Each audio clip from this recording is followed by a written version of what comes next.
Muy buenos días a todos, espero que estén muy bien. El día de hoy vamos a continuar con la clase de fisiología vascular o fisiología de la circulación, como aparece en el libro de Guyton. Y bueno, en esta ocasión vamos a estar hablando sobre la distensibilidad vascular. ¿Sí? Bueno, eh, fíjense que el flujo de sangre, como habíamos mencionado en clase anterior, se mantiene constante en las arterias como también en las venas. Y eso se debe a que los vasos son distensibles, ¿ok? Entonces, hay circulación de sangre, hay flujo de sangre durante la sístole, como también durante la diástole. Entonces, eso se debe a esta capacidad, la distensibilidad vascular. Bueno, ahora, si vamos a comparar la distensibilidad entre una arteria y una vena, en realidad las venas son más distensibles que las arterias, ¿ok? Comparando entonces una arteria que acompaña a una vena, ¿sí? O una vena que acompaña a una arteria en realidad, en la circulación sistémica, ¿sí? Entonces son compañeros, arteria y vena. La vena es 8 veces más distensible a la arteria a la cual está acompañando.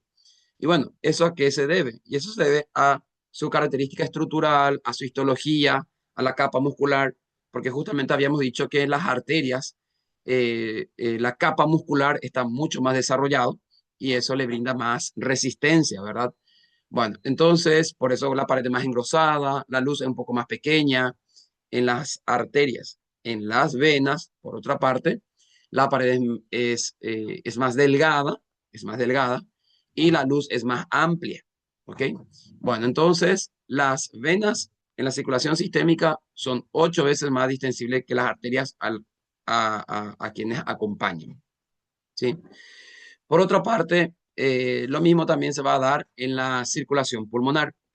Ahora, pero si comparamos arterias de la circulación pulmonar con arterias de la circulación sistémica, las arterias de la circulación pulmonar o pequeña circulación son más distensibles que las arterias de la circulación sistémica. ¿Ok? Bueno, entonces esto se puede calcular, hay fórmulas para esto, ¿sí? Entonces, no es una fórmula que aplicamos en nuestra práctica, sino más bien para sacar los conceptos teóricos, ¿sí? Aquí en fisiología, donde vemos que la distensibilidad vascular es igual al aumento de volumen sobre el aumento de presión veces el volumen original, ¿sí? Entonces, hay una fórmula entonces para distensibilidad vascular que lo define, pero bueno, no es una fórmula que aplicamos en nuestra práctica como les había dicho, entonces es más bien para sacar los conceptos fisiológicos, ¿sí? Bueno, entonces ahí está. Hay otro término también que es la capacitancia, ¿ok? La capacitancia o la adaptabilidad vascular, término que justamente ya citábamos el día de ayer, donde mencionábamos que la capacitancia es la cantidad total de sangre que se pueda acumular en un determinado territorio por cada milímetro de mercurio de presión, ¿ok? Entonces, ¿cuánto ml soporta por cada milímetro de mercurio de presión? ¿Ok?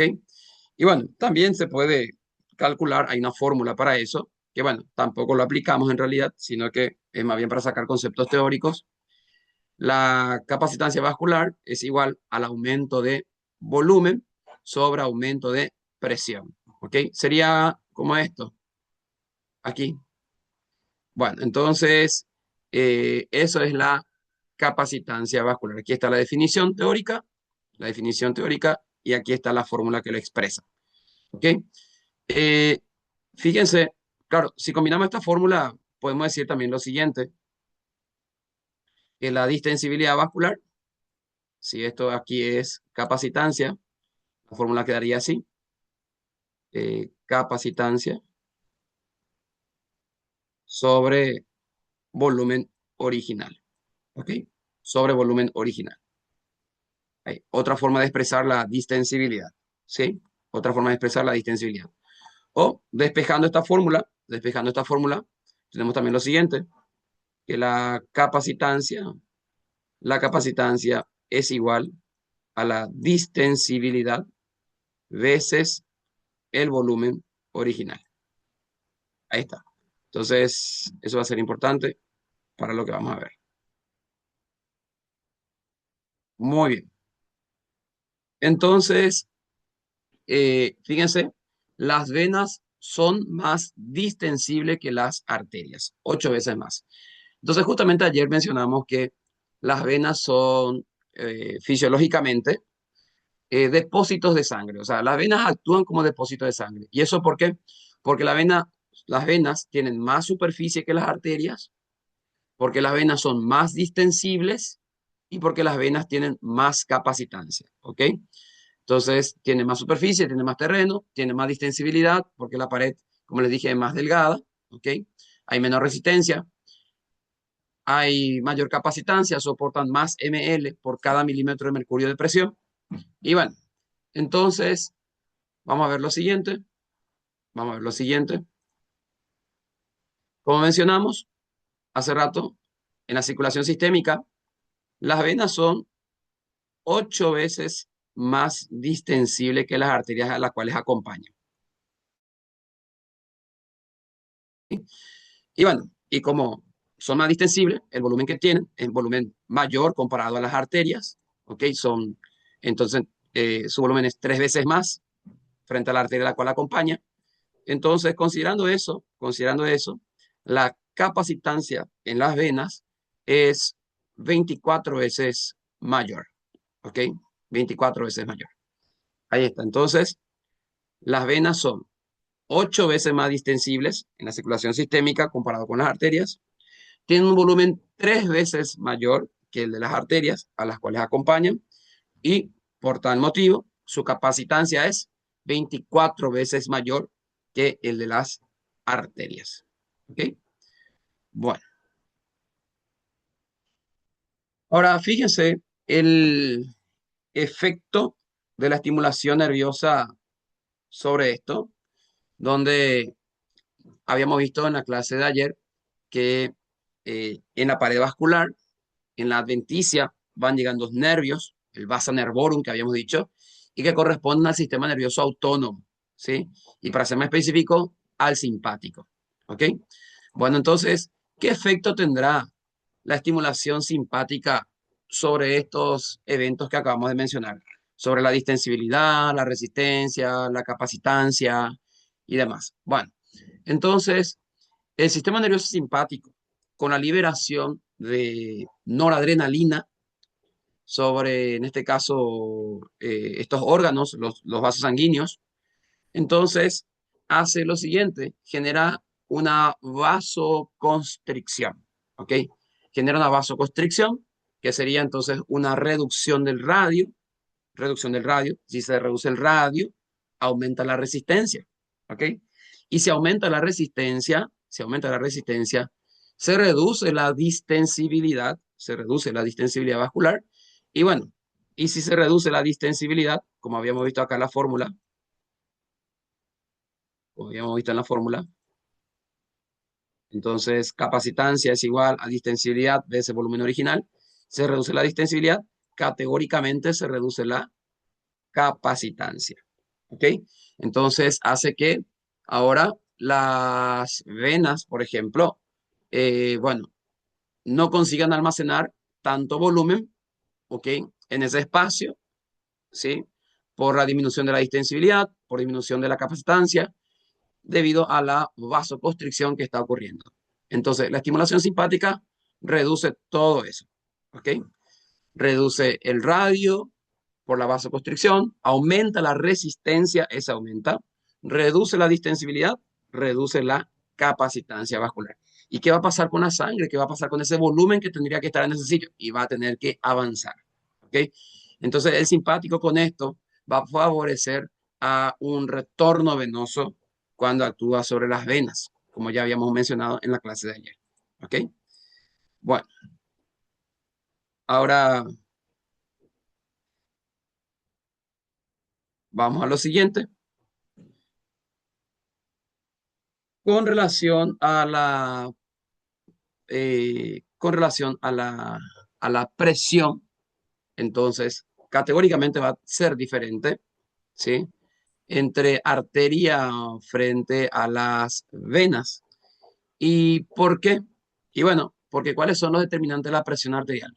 Presión es igual a flujo veces resistencia, veces resistencia. Y bueno, ¿qué sucede? Las arterias tienen más resistencia, ¿ok? Y eso hace que tengan más presión, ¿ok? Y las venas, por otra parte, tienen menos resistencia y por eso tienen menos presión, ¿ok? Entonces, es muy grande la diferencia que hay entre la presión de las arterias frente a la presión que hay en las venas, ¿ok? Bueno, vamos a lo siguiente. ¿Cuánto es la presión en cuánto es la presión en la arteria sistémica? La presión en la arteria sistémica, en las arterias sistémicas, en las arterias grandes y medianas, que son las musculares, la presión máxima es de 120, presión máxima es 120, y la presión mínima es de 80. Presión mínima es de 80. Entonces, 120 la máxima, 80 la mínima. ¿Sí? Bueno, no es así en toda la circulación. ¿Ok? No es así en las arterias pequeñas, no es así en las arteriolas, no es así en los capilares y mucho menos en las venas. Entonces, esta es la presión en las arterias grandes y medianas de la circulación sistémica, ¿sí? Entre ellos, por ejemplo, claro, de la aorta, ¿ok? Entonces, la aorta es una arteria de la circulación sistémica, una arteria grande, entonces 120 por 80 es la presión, ¿sí? Bueno, en fin, entonces, es interesante mencionar que la sangre está fluyendo tanto durante la sístole como también durante la diástole. ¿Ok? Entonces la sangre va viajando en forma de unas olas, así. Claro que va viajando, hay como un mayor flujo, podemos decir. Hay mayor flujo durante la presión sistólica, pero también hay un flujo durante la presión diastólica. Entonces, la sangre va viajando así en forma de unas olas. ¿Ok? Ahí está. No sé cómo se dice olas en portugués, con más onda. Bueno, creo que se dice lo mismo. Olas. ¿Sí? En fin. Ahora, acá hay que sacar algo muy interesante, ¿sí? Que tenemos una presión máxima y una presión mínima en las arterias, ¿sí? Ahora, la cuestión es que, eh, ¿cuánto sería la diferencia entre ellos dos? ¿Cuánto sería 120 menos 80? Menos 80. A ver, ¿qué es lo que estamos haciendo? Estamos haciendo la diferencia entre presión sistólica menos presión diastólica. Presión sistólica menos diastólica. Eso tiene nombre, ¿eh? Eso tiene nombre, claro, y es muy importante que sepan. Entonces se llama presión diferencial. Presión diferencial o también llamado presión de pulso. ¿Ok? Presión diferencial, diferencia, una resta, presión diferencial, es la presión sistólica menos la presión diastólica. Voy a poner así para no confundir.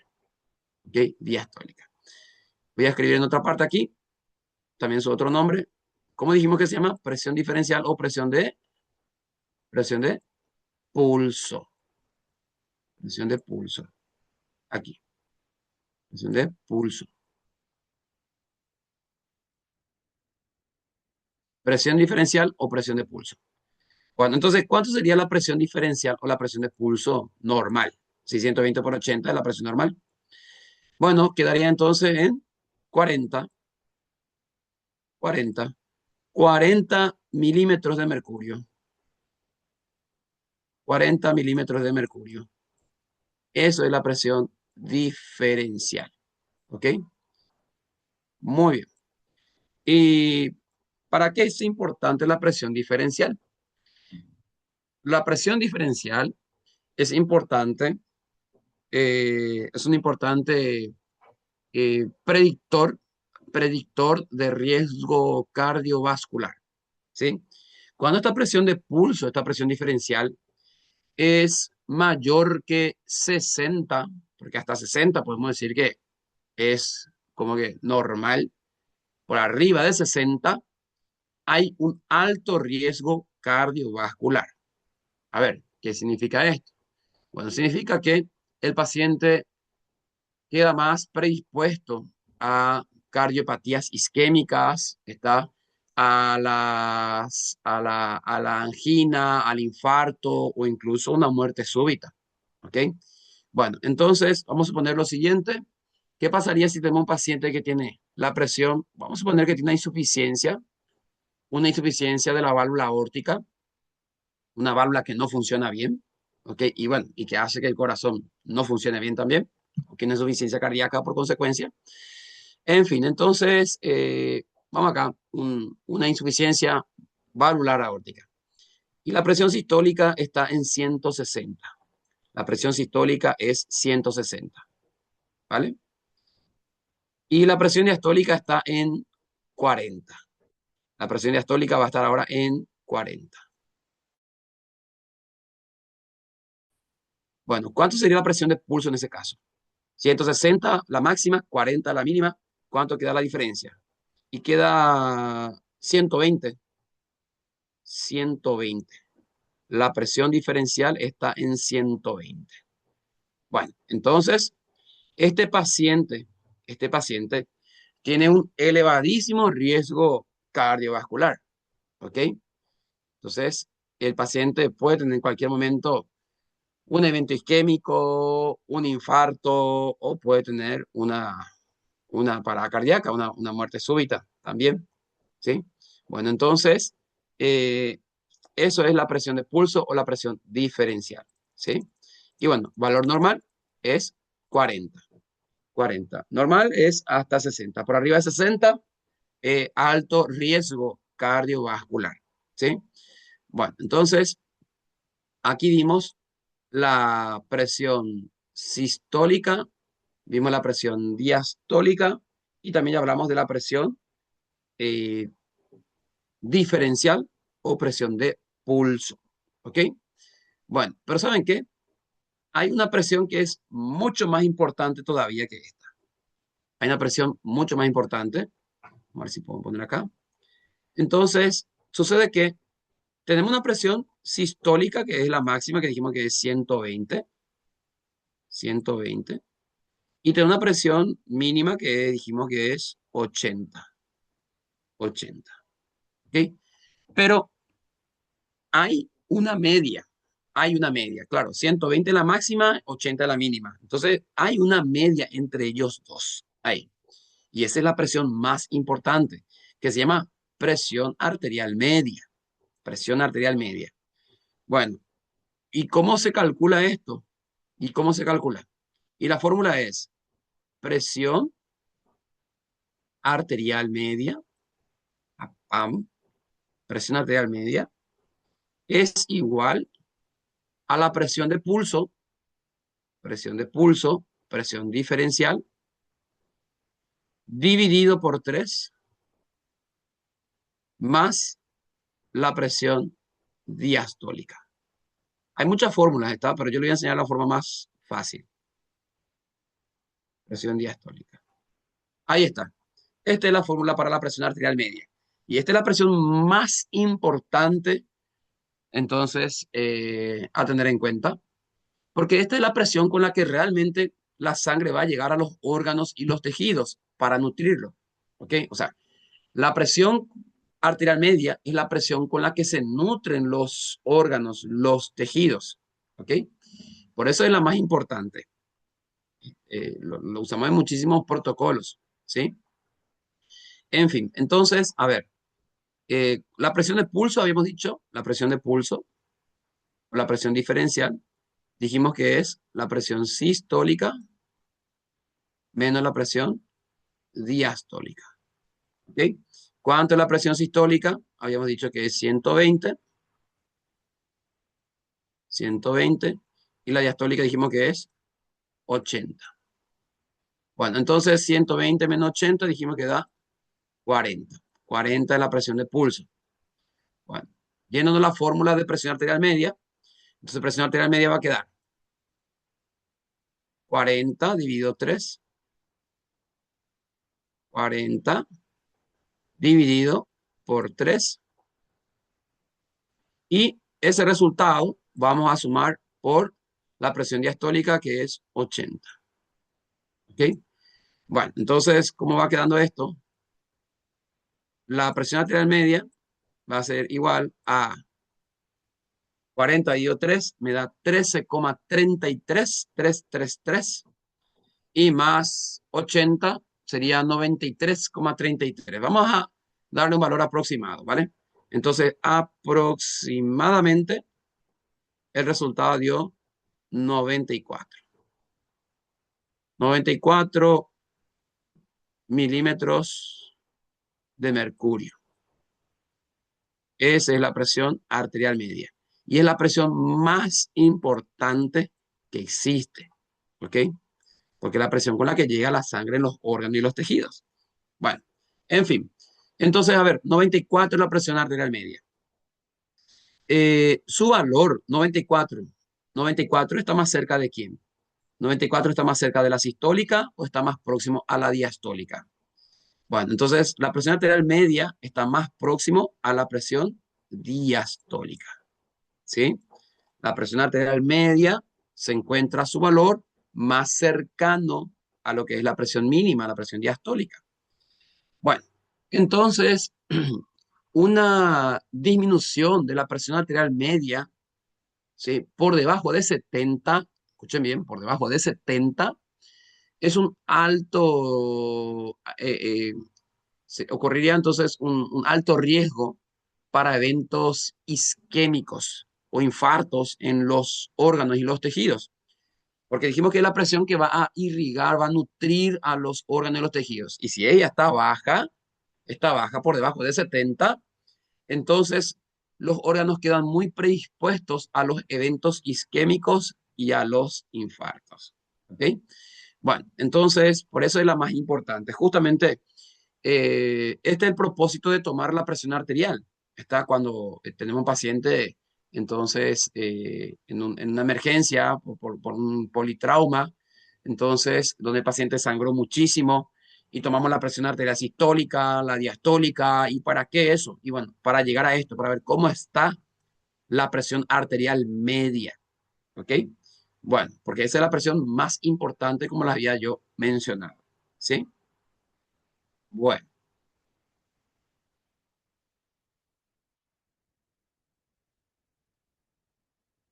ok. Ahora, la cuestión es, eh, ¿y cómo se hace para medir la presión arterial? ¿Sí? ¿Cómo se hace?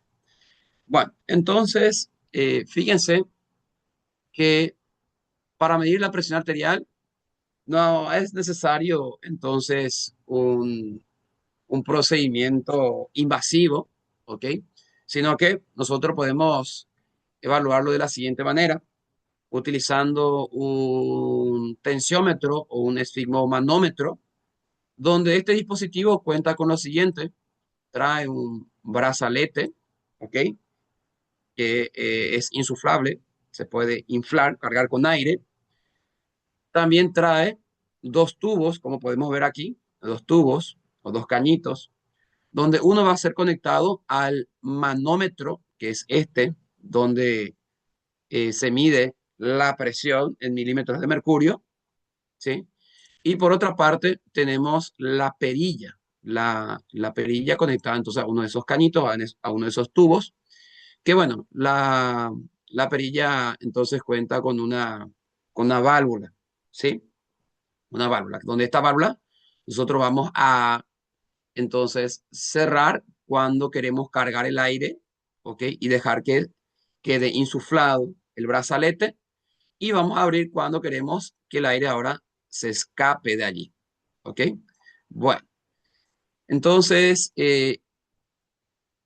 este brazalete nosotros lo vamos a utilizar eh, entonces en las extremidades, ¿sí? La presión arterial se mide en este caso en las extremidades. Podemos usar tanto miembro superior como miembro inferior siempre y cuando conozcamos la anatomía, sepamos la arteria que vamos a nosotros utilizar de referencia, ¿sí? Generalmente vemos que se mide la presión arterial, entonces aquí en el brazo, ¿ok? Aquí en el brazo, utilizando como referencia la arteria humeral o la arteria braquial. Pero también se podría utilizar o se podría tomar la presión en el antebrazo, ¿ok? Claro, siempre y cuando conozca la anatomía y la arteria que voy a usar de referencia, ¿ok? Por ejemplo, la arteria radial. También puedo hacer en las extremidades inferiores, ¿sí? También puedo hacer en las extremidades inferiores. Bueno, pero ¿por qué lo haría? Y bueno, y puede ser que pase lo siguiente, que tengan un paciente donde el brazo sea muy grande, ¿ok? El diámetro del brazo es muy grande porque es un paciente que tiene una obesidad, ¿ok? O haya una hipertrofia muscular importante, entonces donde, bueno, no me encaje el brazalete allí, entonces podemos tomarlo en otro lugar, ¿ok? Ahora, por otra parte, hay que mencionar que los brazaletes vienen justamente también por tamaños, ¿sí?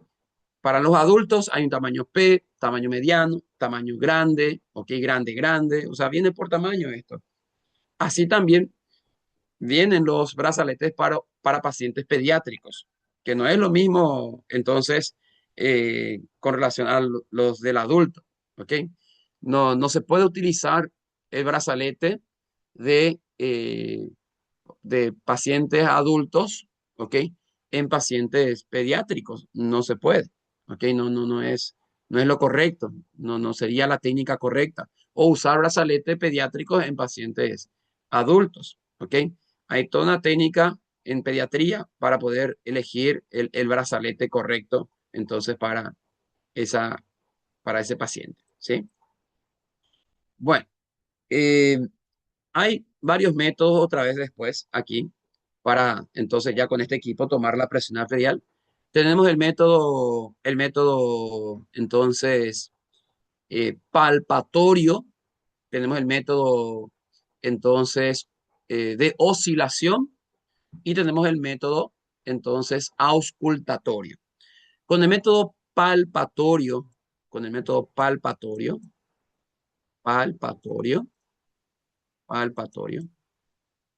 solamente palpando, o sea, usando esto, el esfigmomanómetro y palpando aquí el pulso en la tabaquera anatómica, la arteria radial.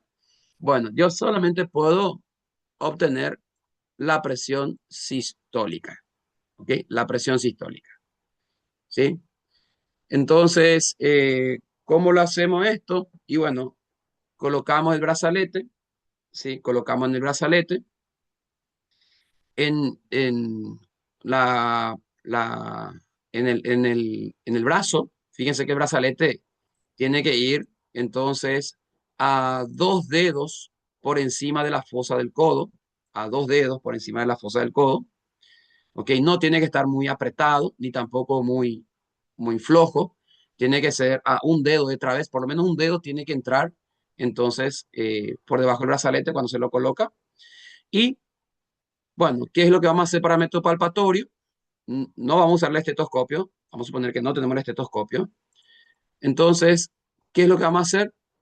Y bueno, y vamos a palpar la arteria radial y vamos a ir cargando de aire. Vamos a cerrar la válvula, ¿sí? Vamos a ir cargando de aire el brazalete y bueno, y vamos a cargar hasta dejar de sentir el pulso. Dejamos de sentir el pulso, ya no sentimos el pulso, entonces vamos a cargar más 20 milímetros de mercurio, ¿ok? Más 20. Entonces vamos a suponer que estamos cargando el aire, ¿ok? Estamos palpando el pulso y que bueno, dejamos de sentir el pulso en 120. En 120 milímetros de mercurio, cuando miramos acá en el manómetro, entonces dejamos de sentir el pulso. Entonces vamos a cargar más 20, vamos a cargar hasta 140. Vamos a cargar hasta 140 milímetros de mercurio, ¿sí? Bueno, ¿qué hacemos después? Vamos a liberar el aire. vamos a abrir la perilla, vamos a dejar que el aire se escape, ¿ok? Y bueno, y va a ir bajando, entonces la aguja aquí en el manómetro va a ir bajando y siempre palpando el pulso.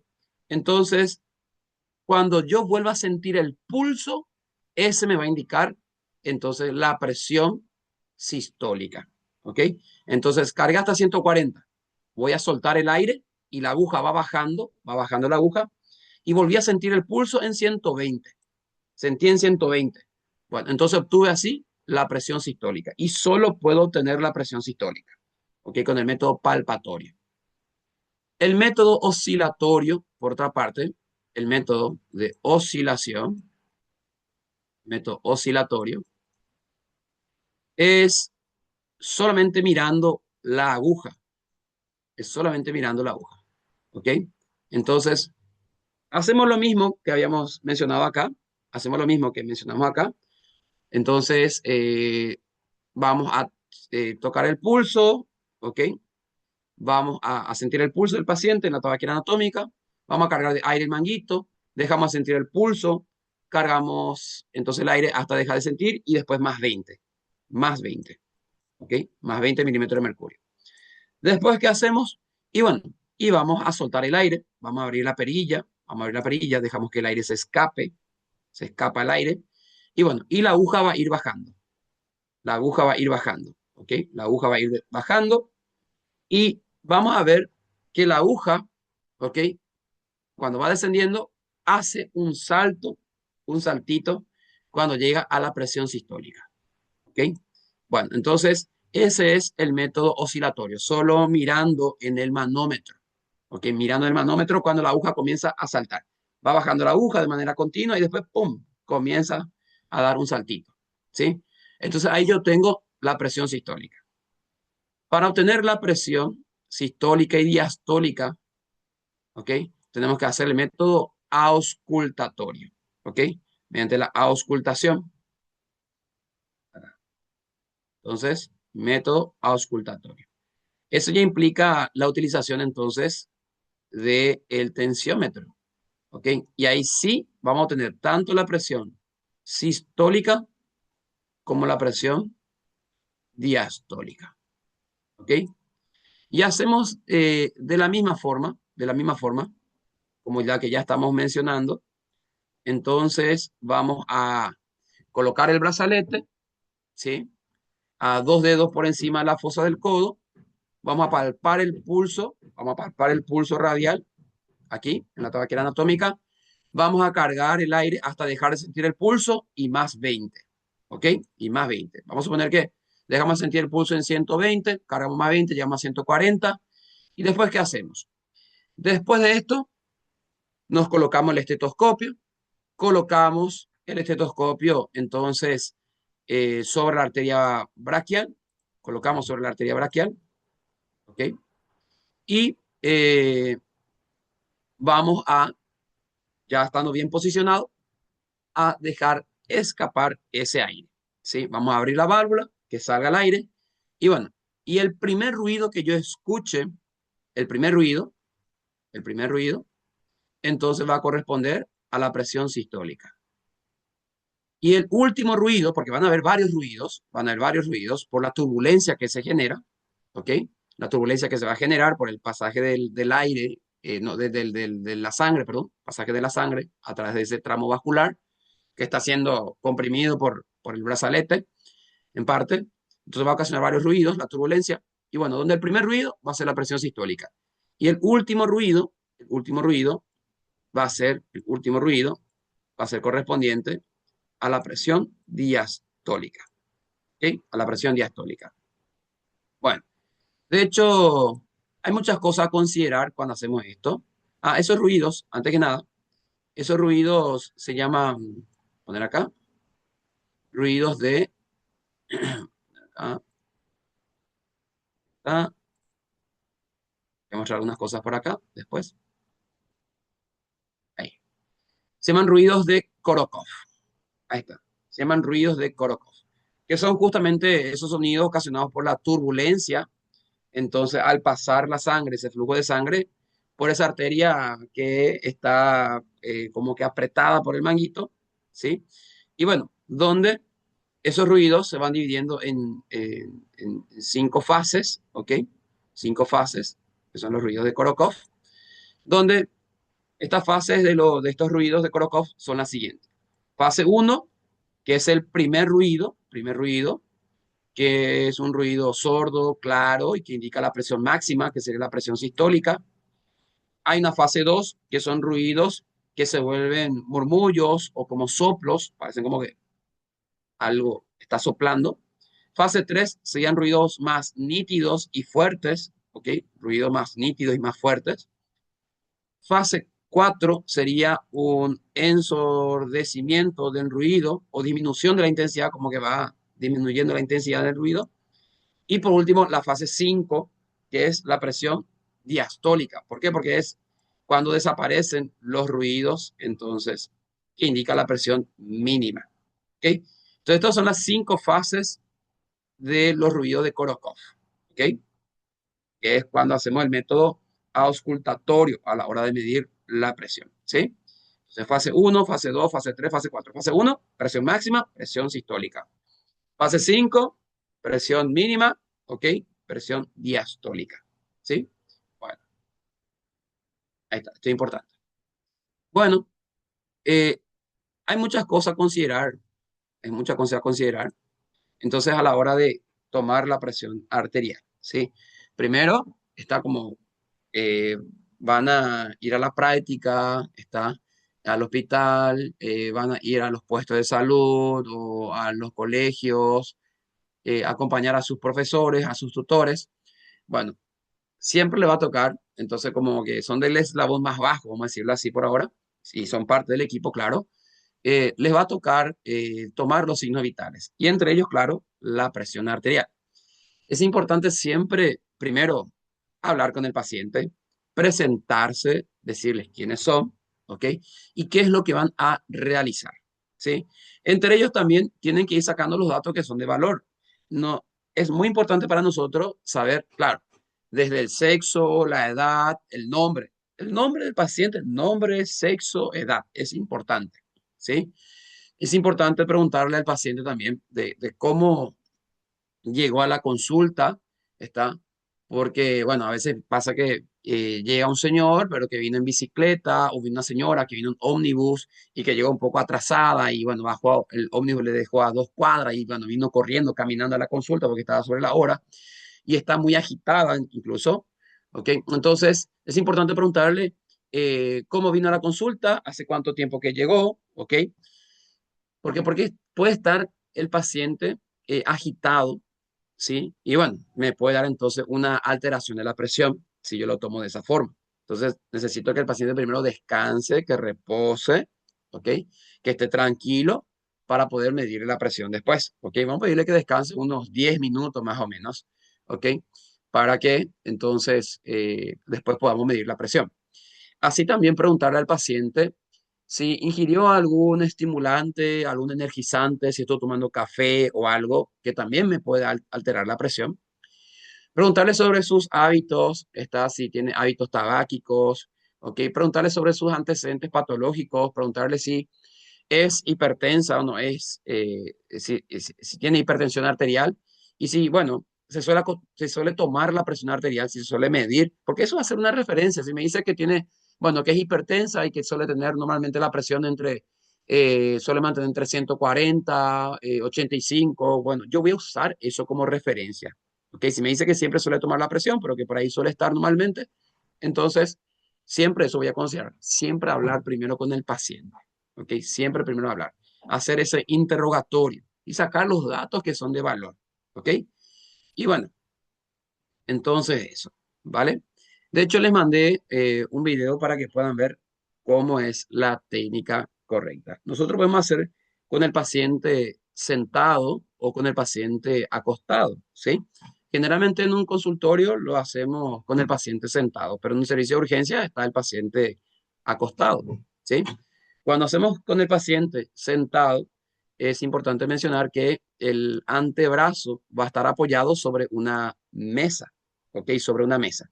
Y el antebrazo tiene que estar a la altura del corazón, ¿ok? Entonces no puede ser que el antebrazo quede en una mesa que esté más por encima del corazón o muy por debajo del corazón, ¿sí? Esa es una cuestión a considerar. Por otra parte, eh, ¿cuál lado hay que tomar la presión arterial? Y la respuesta es ambos lados, ¿ok? Tanto del miembro superior derecho como del miembro superior izquierdo, ¿sí? Porque hay muchísimas patologías donde hay variaciones de la presión de un lado frente al otro. Entonces, lo más sensato y lo correcto es medir de ambos lados, ¿ok? De ambos lados. Bueno, les dejé un video después para que vean la técnica correcta entonces para toma de la presión arterial, ¿sí? Entonces, quiero que lo vean, ¿sí? Siempre se debe hablar con el paciente, claro, siempre y cuando esté consciente, ¿sí? Y hablarle, presentarse, explicarle lo que van a realizar. Bueno, ahora la cuestión es, eh, ¿y solamente se puede medir la presión en las arterias? Y la respuesta es no. Se puede medir también la presión en otros lugares, pero eso ya requiere un evento a veces invasivo, ¿ok? Con la introducción de catéteres, entonces dentro del sistema vascular, para poder medir la presión, entonces, en otros puntos, ¿ok? Entonces ya requieren procedimientos invasivos, como por ejemplo, la que le voy a citar ahora, la presión venosa central, ¿ok? La presión venosa central, la PVC, presión venosa central. ¿En qué consiste la presión venosa central? Bueno, primero les voy a mostrar acá. Para esto se requiere de un acceso venoso central, ¿sí? Esto. Para poder medir la presión venosa central, se requiere de un acceso venoso central. Entonces es introducir un catéter que llegue hasta la vena cava, en este caso superior. Fíjense, la vena cava superior, entonces es una vena central porque es la vena que está llegando al corazón, ¿sí? A eso nos referimos con central, ¿sí? Así como vemos en este esquema, por ejemplo, vemos un catéter que llega hasta la vena cava superior, ¿sí? Entonces, este es un acceso venoso central. Eso a diferencia de lo que es el acceso venoso periférico. El acceso venoso periférico, ups, periférico, es lo que nosotros solemos ver habitualmente, estos que están acá. Estos son accesos venosos, pero periféricos, ¿vale? Esto, acceso venoso periférico, ¿sí? Bueno, ahora, eh, ahora, el acceso venoso central es entonces aquel catéter que, bueno, va a quedar ya en la vena cava superior. Nosotros podemos ingresar aquí desde una vena periférica, podemos nosotros desde acá irnos entonces con un catéter bien largo y llegar hasta la vena cava superior, ¿ok? O lo que van a ver habitualmente es esto, ingresando aquí por la vena yugular, ingresando por la vena yugular o a veces puede ser también incluso por la subclavia, ¿ok? Pero habitualmente van a ver más por la vena yugular porque es de acceso un poco más fácil, ¿ok? Bueno, no digo que sea un procedimiento sencillo, claro que no, sino digo nada más que la yugular es más accesible que la vena subclavia, ¿ok? Y bueno, la cuestión es que el catéter tiene que llegar acá, en la vena cava superior, no en el corazón. Ojo, no debe llegar en el corazón, no debe llegar en la aurícula, sino que debe llegar acá en la vena cava superior, antes de desembocar en la aurícula derecha. Bien, entonces ahí tenemos un acceso venoso central. Esto, por ejemplo, hacemos cuando el paciente va a quedar mucho tiempo internado, mucho tiempo en el centro hospitalario, cuando el paciente va a subir a terapia, cuando el paciente tiene que recibir antibióticos, pero por varios días, ¿sí? O cuando necesita utilizar fármacos que actúen más a nivel central, ¿sí? Entonces, en esos casos le hacemos nosotros el acceso venoso central, ¿ok? Paciente que vaya a terapia, bueno, sí o sí se le hace un acceso venoso central, ¿está bien? Bueno, por otra parte, vamos a ver entonces que ese acceso venoso, ¿ok? Suele tener entonces en 2 lúmenes o pueden tener 3 lúmenes que pueden ser utilizados para, para varias cosas, ¿ok? En uno puede ser utilizado para mandar fluidos, líquidos, en otro puede ser utilizado para mandar medicamentos, tomar muestra de sangre, y en otro para tomar la presión venosa central, como es la que le estoy mencionando. ¿Ok? Bueno, entonces, para poder medir la presión venosa central, entonces primero tenemos que tener un acceso venoso central. ¿Ok? Y luego vamos a utilizar uno de esos lúmenes, una de esas luz, para la luz distal, para conectarle con una regla de PVC. ¿Ok? Que sería esta. Regla de PVC en medicina. Se usa esto. En la regla de PVC, en la regla de PVC, nosotros vamos a encontrar entonces un tubo por donde pasa un fluido, donde hay un líquido que puede ser isotónico, y donde la regla va marcando esto va marcando en centímetros de agua, ¿ok? Claro, no milímetros de mercurio, sino en centímetros de agua, porque la presión de las venas es demasiado baja, ¿ok? Es demasiado baja. Entonces, se usa centímetros de agua por eso, ¿ok? Bueno, entonces, ¿qué ocurre? Esta, esta regla de PVC, el cero, el 0 centímetros de agua va a tener que estar a nivel del corazón. Por eso justamente se va a utilizar un nivelador. Déjenme, voy a ver acá si tengo una imagen que pueda mostrar. Entonces, vamos a medir la PVC, una imagen.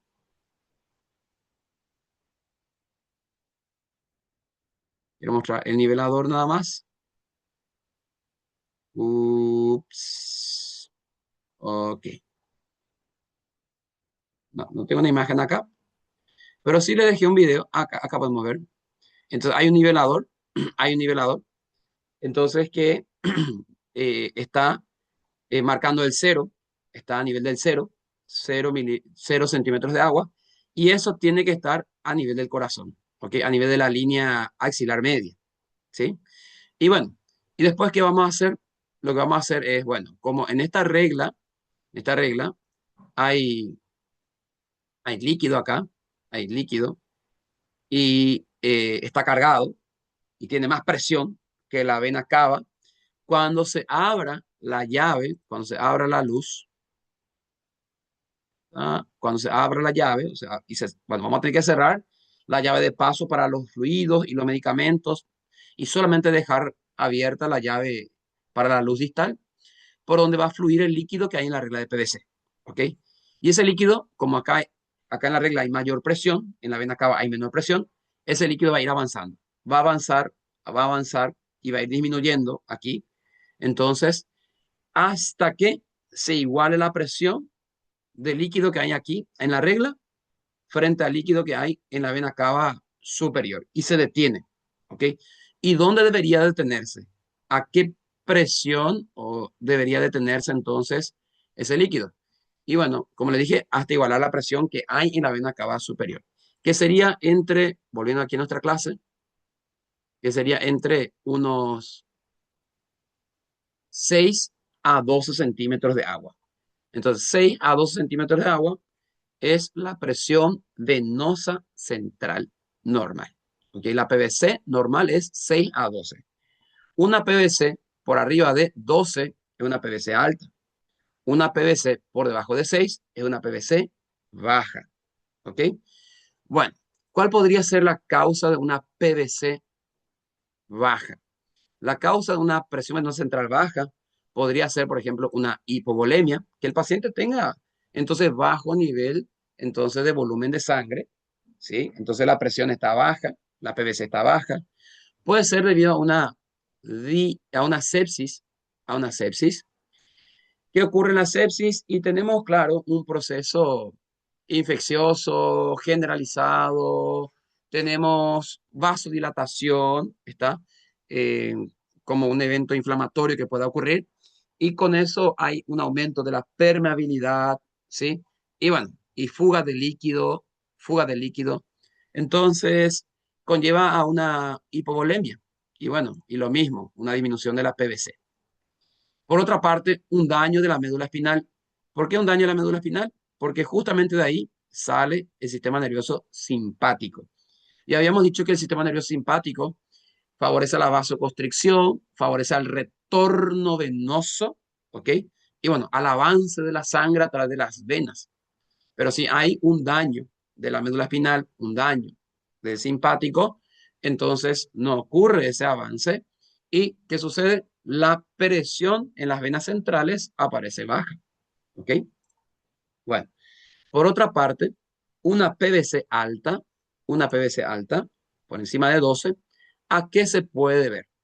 Y se puede ver entonces a por ejemplo, un taponamiento cardíaco, puede ser una pericarditis restrictiva, puede ser una estenosis de las válvulas del lado derecho del corazón, como una estenosis pulmonar, o puede ser un coágulo que esté estancando la circulación en la circulación pulmonar, como en las arterias pulmonares. Y bueno, eh, vamos acá. Por ejemplo, en en el taponamiento cardíaco. Bueno, antes que nada, vamos a mencionar lo siguiente. Vamos a ver aquí. Vamos a ver acá algunas cuestiones. Eh, entonces, líquido pericárdico. Sí, líquido pericárdico. Sabemos que el corazón está envuelto por una serosa, ¿verdad? Está envuelto por una serosa que se llama pericardio. Y que hay un pericardio parietal y un pericardio visceral.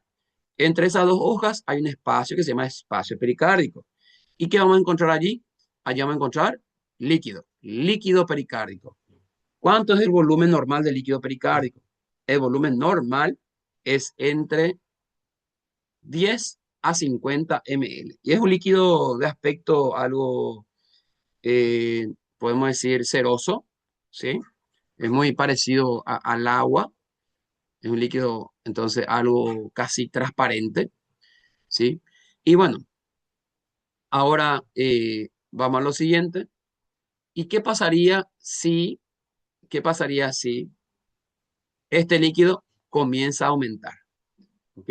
Puede ser que aumente este líquido, ¿sí? Si aumenta ese líquido, nosotros le llamamos derrame pericárdico, ¿ok? Le llamamos derrame pericárdico, ¿ok? Entonces, vamos a poner acá, derrame pericárdico.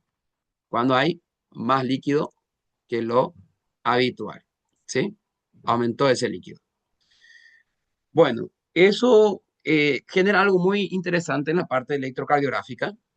Entonces, este corazón ahora cuando comience a trabajar, como está rodeado por tanto líquido ahí, comienza a actuar como un péndulo, ¿ok? Va de un lado para el otro. Ese corazón porque está rodeado de tanto líquido, entonces actúa como un péndulo, ¿ok? Entonces cuando se contrae, cuando se relaja, cuando se contrae, cuando se relaja, y bueno, y va entonces actuando como un péndulo. Y que en el electrocardiograma sucede lo siguiente, SG de derrame, derrame pericárdico. Fíjense, va a haber una variación entonces en el electrocardiograma que es muy llamativo. Vamos a ver si podemos colocar este. Este me gusta, sí. Me confirma si se puede ver. Me confirma si están viendo. ¿Ok? Bueno, miramos aquí en la tira de ritmo. Miramos acá en la tira de ritmo. Esta es la tira de ritmo. Y fíjense qué sucede con el QRS, con la intensidad. Entonces hay una mayor intensidad, luego menor intensidad, mayor intensidad, menor intensidad, mayor intensidad, menor intensidad. Entonces, en el complejo QRS, ¿sí? Vemos eso. Hay mayor amplitud, menor amplitud, mayor amplitud, menor amplitud. Amplitud en realidad era el término, no intensidad, sino amplitud. Entonces, mayor amplitud, menor amplitud, mayor amplitud, menor amplitud. Y eso es porque el corazón está como un péndulo, ¿sí? Bueno, entonces esto podemos nosotros encontrar en un SG de un derrame pericárdico, ¿verdad? Ahora, pero la cuestión es la siguiente. La cuestión es que, la cuestión es que puede ser que ese líquido no sea un líquido seroso, sino que puede ser que corresponda a sangre. Y ahí es donde hablamos de un taponamiento cardíaco, ¿ok? Taponamiento cardíaco. Entonces, cuando en ese espacio se comienza a acumular, pero sangre, ¿ok? Se acumula sangre. Y bueno, de igual forma, está líquido que fuese, está ya sea ese líquido seroso o sangre, como en el caso de un trauma, ¿sí? ¿Qué puede pasar? ¿Qué va a suceder? Y bueno, ese corazón no va a tener el espacio suficiente para distenderse y relajarse, ¿ok? Entonces, ¿qué va a pasar con el corazón? Y él no va a poder recibir entonces adecuadamente la sangre de las venas, ¿ok? No va a conseguir recibir sangre de las venas, ya sea de la vena cava superior, de la vena cava inferior. ¿Por qué? Porque al no poder relajarse, entonces no poder acomodarse a ese volumen, la sangre se va a ir quedando en las venas. Entonces, ¿qué va a pasar aquí? Y va a aumentar el volumen de sangre en la vena cava superior y va a aumentar la PVC. Va a aumentar la PVC. ¿Ok? Hay una triada clínica muy característica en el taponamiento cardíaco que llamamos de triada de Beck. Triada de Beck. ¿En qué consiste la triada de Beck? La triada de Beck es una triada, entonces, para el diagnóstico clínico de taponamiento cardíaco. Bueno, entonces, ¿qué es lo que vamos a encontrar? Primero, una ingurgitación yugular. Venas que vamos a ver aquí están todas dilatadas aquí en el cuello. ¿Y por qué? Porque el corazón no está pudiendo recibir a esa sangre, porque no se está pudiendo acomodar. Entonces hay ingurgitación yugular. En segundo lugar, vamos a tener ruidos cardíacos apagados o disminuidos, porque el corazón se está alejando de la caja torácica, ¿ok? Por el líquido que lo va separando, y donde los ruidos cardíacos, bueno, ya no son entonces audibles incluso. Escuchábamos, pero muy, muy bajo o incluso ya no se escucha. ¿Ok? Ruidos cardíacos reducidos o apagados. Y por otra parte, la hipotensión arterial. Entonces, ¿cómo sería esto? Bueno, ¿se recuerda el mecanismo de Frank Starling? El corazón, cuanto más sangre recibe, más se distiende, mejor se contrae. ¿Ok? Y más sangre expulsa. Entonces, eh, ¿qué va a pasar si el corazón recibe menos sangre? Y menos o sea, en este caso, ¿qué pasaría si el corazón no se puede distender? ¿Está? Y bueno, recibe menos sangre, ¿ok? Recibe menos sangre y expulsa menos sangre. Y si expulsa menos sangre, la presión va a estar baja, ¿ok? La presión va a estar baja. Entonces, en este caso, hay como una restricción, hay como una restricción, donde el corazón no se puede acomodar, no puede recibir la sangre, entonces no se estira bien, entonces no bombea bien, no bombea una buena cantidad de sangre. Y por eso la presión entonces va a estar baja. Entonces, esta es una triada clínica, triada para taponamiento cardíaco, se llama triada de Beck. ¿Está bien? Bueno, en fin, entonces, así es como el taponamiento cardíaco puede ser causa de un aumento de la PVC. Por otra parte, mola es la pericarditis restrictiva, o sea, una inflamación del pericardio, pericarditis, que no permita que el corazón se pueda relajar y distender. ¿Ok? Bueno, entonces también va a hacer que la vena no pueda entregar la sangre adecuadamente al corazón y se va quedando en ella y aumenta la PVC. ¿Ok? Bueno, estenosis de la válvula pulmonar, imagínense, entonces que la válvula pulmonar no se pueda abrir, entonces, adecuadamente, la válvula está rígida, está endurecida, el ventrículo derecho no puede expulsar la sangre, se va quedando el ventrículo derecho con la sangre, la aurícula derecha, por ello no puede entregar la sangre al ventrículo derecho, y lo mismo, la vena cava no puede entregar su sangre a la aurícula derecha porque todo está cargado, porque la válvula pulmonar no se está pudiendo abrir adecuadamente. ¿Sí? Y bueno, y la embolia pulmonar. Imagínense entonces una masa que obstruye, puede ser una masa de coágulo, que obstruye las arterias pulmonares y bueno, y dificulta entonces la expulsión de la sangre para el ventrículo derecho. Y va ocurriendo lo mismo. Siempre, cuando hablemos de la parte cardiovascular, hay que pensar como un encanador, como un plomero. Entonces, si hay una obstrucción allí, por detrás se va quedando el líquido, ¿ok? Se va quedando el líquido y va aumentando la presión por detrás, ¿ok? Bueno, en fin.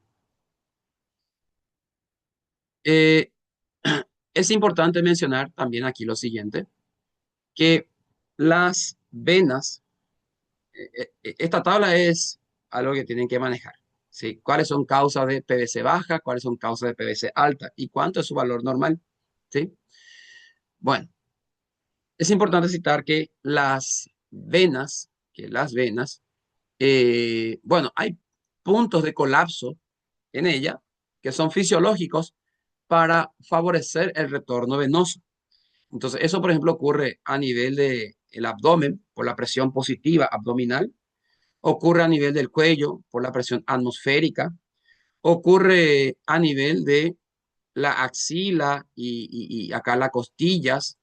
Entonces, donde lo que se realiza aquí es entonces una compresión de esas venas, es como apretar una naranja, ¿ok? Y que tenga que salir el jugo, que la sangre tenga que avanzar en este caso con dirección al corazón, ¿ok? Entonces, estos puntos de colapsos que existen en este lugar son fisiológicos y son para favorecer el retorno venoso, ¿sí? Bueno, hay unos gráficos que quiero mencionar acá, unos gráficos que aparecen en este capítulo, el libro de Gaito, ya para ir terminando este tema, que le llamamos perfil de pulso, le llamamos acá, otra imagen, perfil de pulso, perfil de pulso, así se llama. Creo que está un poco lento. A ver, voy a esperar a que pase la diapositiva. Está un poquito lento.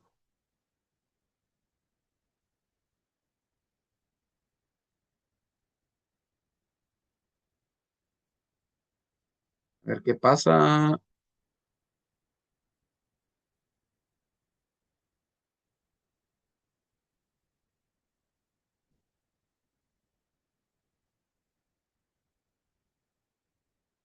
Vamos a ver, creo que se trabó. Ahí está. Muy bien. Entonces, este gráfico que vemos acá de presión en relación al tiempo se llama perfil de pulso. Esto puede ser apreciable en el ecocardiograma, ¿ok? En una ecografía, entonces, una ecodoppler se puede apreciar esto. Entonces, estamos viendo el perfil de pulso en la aorta. Entonces, vemos acá la presión máxima que es 120 y la presión mínima que es 80, ¿sí? Y vemos lo siguiente, vemos que cuando el ventrículo izquierdo expulsa la sangre hacia la aorta, una vez que se abre la válvula aórtica, entonces ocurre un ascenso de la presión, ¿ok? Entonces la aorta está recibiendo sangre del ventrículo izquierdo. Entonces la presión aumenta bruscamente de 80 a 120. Y bueno, una vez llegado a 120, ¿qué sucede? La sangre no se detiene en la aorta, sino que la sangre avanza, pero al mismo tiempo la sangre también va a querer caer por reflujo, entonces hacia el ventrículo izquierdo otra vez. ¿Ok? Entonces, si no existiese una válvula aórtica, si no existiera una válvula aórtica que se cierra, entonces, ¿qué pasaría? El descenso sería igual que el ascenso, sería brusco. ¿Ok? Pero estamos viendo que el descenso en realidad ocurre de manera gradual. El descenso va ocurriendo de forma gradual y más suave. Ahora la pregunta es por qué. Y la cuestión es que, porque la pérdida de sangre, entonces en la aorta, no va a ocurrir de manera súbita. Sí, la aorta va a perder por el avance, pero no por el reflujo. ¿Por qué? Porque hay una válvula aórtica, hay una válvula aórtica que se cierra, ¿ok? Y una vez que se cierra, hace que se retenga esa sangre en la aorta y bueno, y la sangre solo avance por, eh, por por el flujo normal, o sea, para adelante y no, entonces de manera retrógrada, ¿sí? Entonces la aorta pierde sangre por el avance, o sea, para adelante y no por reflujo, ¿ok? Bueno, entonces, cuando ocurre ese cierre de la válvula aórtica, ocasiona esta figura que llamamos de incisura, una incisura aguda. Es como una escotadura la que estamos viendo. Entonces, ¿qué representa esa escotadura, esa incisura? Representa el cierre de la válvula aórtica, ¿ok? Y bueno, entonces, fíjense, al cerrarse ahí la válvula aórtica, el descenso de la presión va ocurriendo de manera suave, ¿está? Porque la sangre se va a perder aquí solamente por el avance y no por reflujo. Y bueno, y la aorta nunca queda vacía, siempre queda un mínimo de sangre, queda un mínimo de sangre para mantener la presión diastólica, ¿ok? Y bueno, vamos a mirar este gráfico, este perfil de pulso en este esquema que pone el libro de Guyton. Aquí está ese gráfico normal, ¿sí? De la presión, el perfil de pulso en la aorta. Y quiero comparar con otras situaciones, pero que son patológicas, como por ejemplo esta que está aquí, que es de la insuficiencia aórtica. Voy a comparar con esa, ¿sí? Con la insuficiencia aórtica. Entonces, imagínense que acá tenemos dos términos muy importantes, antes que nada, que dice estenosis y dice insuficiencia. ¿Qué sería una estenosis valvular y qué sería una insuficiencia valvular?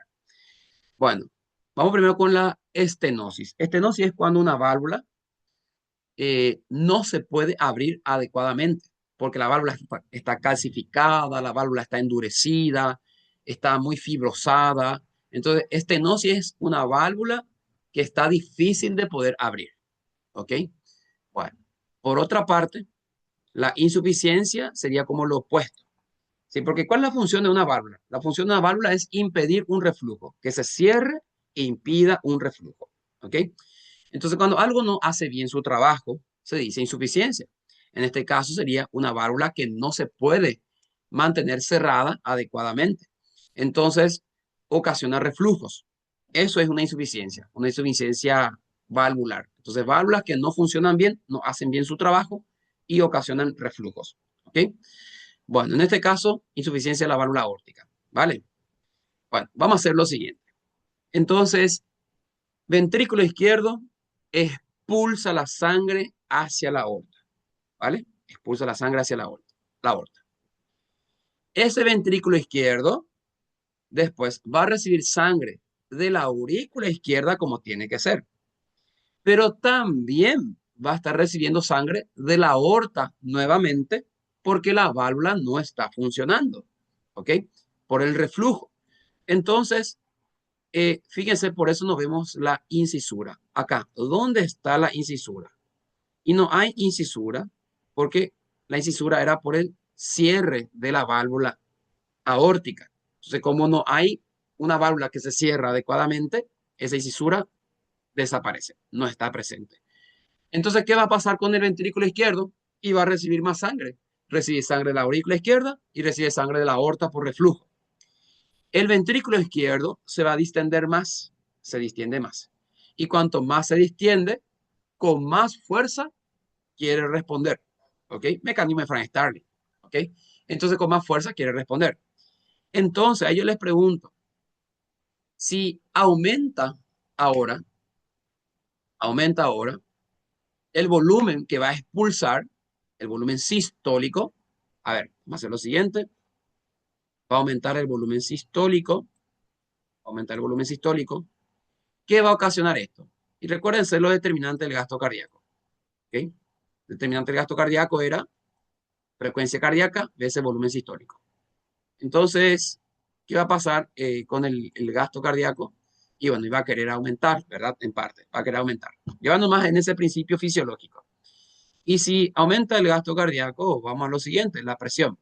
Presión es igual al gasto cardíaco o el flujo veces resistencia, ¿verdad? Bueno, entonces si aumenta el flujo, ¿qué va a querer aumentar? La presión, ¿ok? La presión. Entonces, vamos a hacer lo siguiente.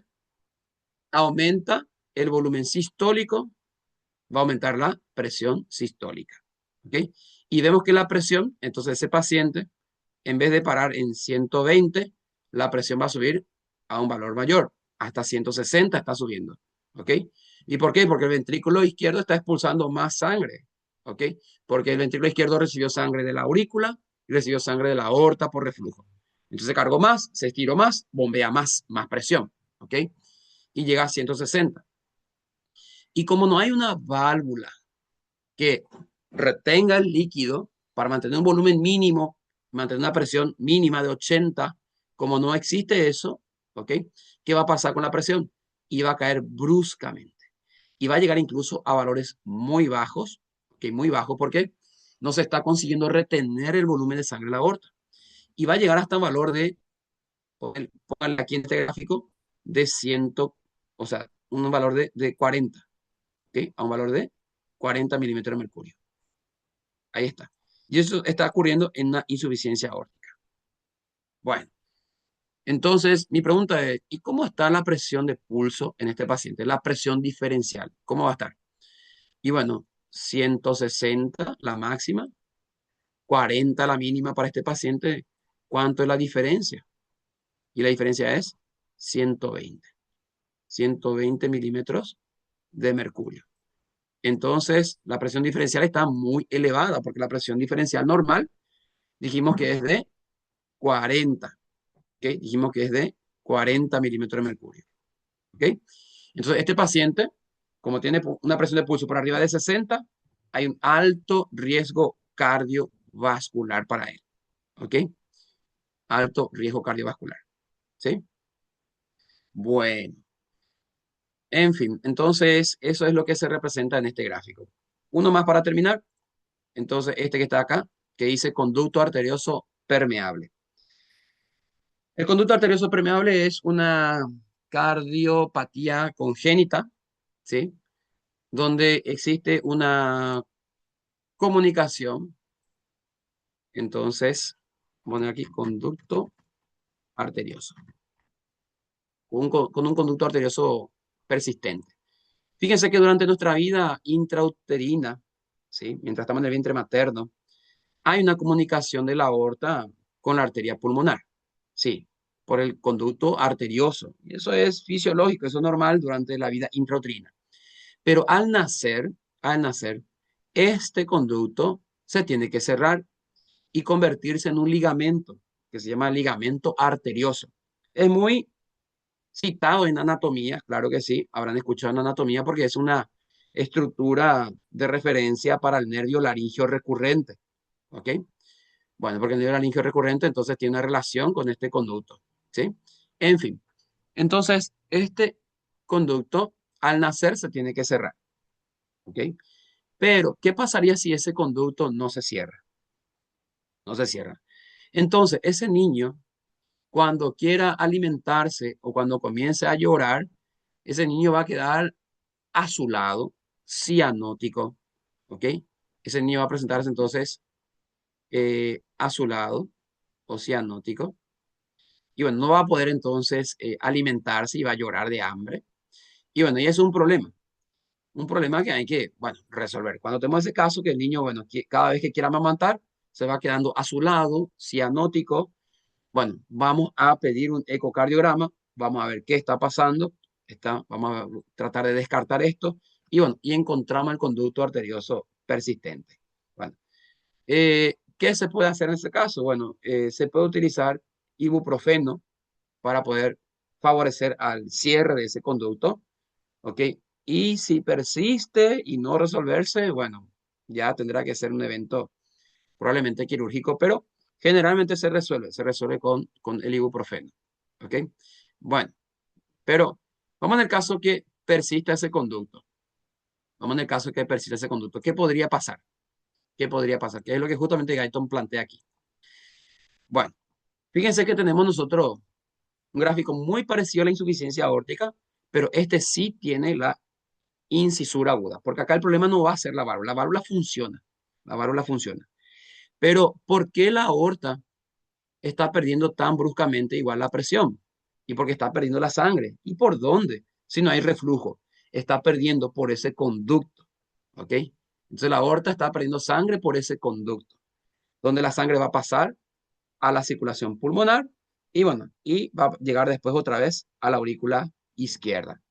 Entonces la aurícula izquierda va a estar recibiendo más sangre de lo que debería recibir, ¿ok? Entonces recibe la sangre normal que tendría que recibir, más lo que se perdió de la aorta por ese conducto, ¿ok? Entonces, al final de todo, se le está entregando más sangre al ventrículo izquierdo. Ventrículo izquierdo recibe más sangre, más se estira, más bombea, ¿ok? Y aumenta entonces el volumen sistólico, aumenta la presión sistólica, que es lo que vemos aquí, ¿ok? Aumentó la presión sistólica. Y Después, cuando la aorta recibe esa sangre, la sangre va a avanzar y también se va a perder por el conducto arterioso persistente. ¿Ok? Y por más que tengamos una incisura, por más que tengamos esa válvula funcionando, la presión igual cae bruscamente. ¿Ok? Bueno, entonces ese es el perfil de pulso en la aorta normal, en una insuficiencia aórtica y en el conducto arterioso permeable. ¿Cuál es la diferencia entre estos dos? La diferencia entre estos dos, por ejemplo, es la cuestión de la incisura. ¿Ok? Este tiene incisura porque el problema no es la válvula, este no tiene incisura porque el problema es la válvula, que no se cierra adecuadamente. ¿Ok? Bueno, los demás les dejo para que ustedes puedan analizar por su propia cuenta. Bueno, entonces, a ver acá, ¿qué más tenemos? El bazo ya, de hecho, hablamos en algún momento, porque citamos las venas como depósito de sangre, pero también el bazo actúa de esa forma. El bazo también actúa como un depósito de sangre. Y también citamos como un cementerio de glóbulos rojos, ¿verdad? Bueno, fíjense que el bazo justamente tiene una cápsula contráctil, y bueno, sucede lo siguiente, que después de una vida sedentaria, así como un estudiante de medicina, una vida sedentaria, muchos exámenes, estas clases pesadas, largas, y bueno, por fin terminó todo y están de ferias, de vacaciones, y bueno, y deciden comenzar a hacer ejercicio después de un buen tiempo. ¿Qué sucede? Bueno, van a comenzar a hacer ejercicio, sus músculos van a exigir de sangre, oxígeno, y bueno, para favorecer el transporte, entonces va a suceder lo siguiente. Ese bazo se va a exprimir por esa cápsula contráctil que tiene, ¿ok? Porque en la cápsula que tiene hay células mioepiteliales y se exprime el bazo, y eso hace que la sangre, los glóbulos rojos que están guardados allí, comiencen a circular, comiencen a salir, y eso ocasiona lo siguiente, ocasiona unos dolores, unas puntadas en el costado, ¿ok? Entonces uno comienza a hacer ejercicio después de mucho tiempo y comienza a presentar unos dolores, unas puntadas en el costado del lado izquierdo o detrás, en el dorso, ¿ok? Y bueno, y uno comienza a preocuparse, ¿verdad?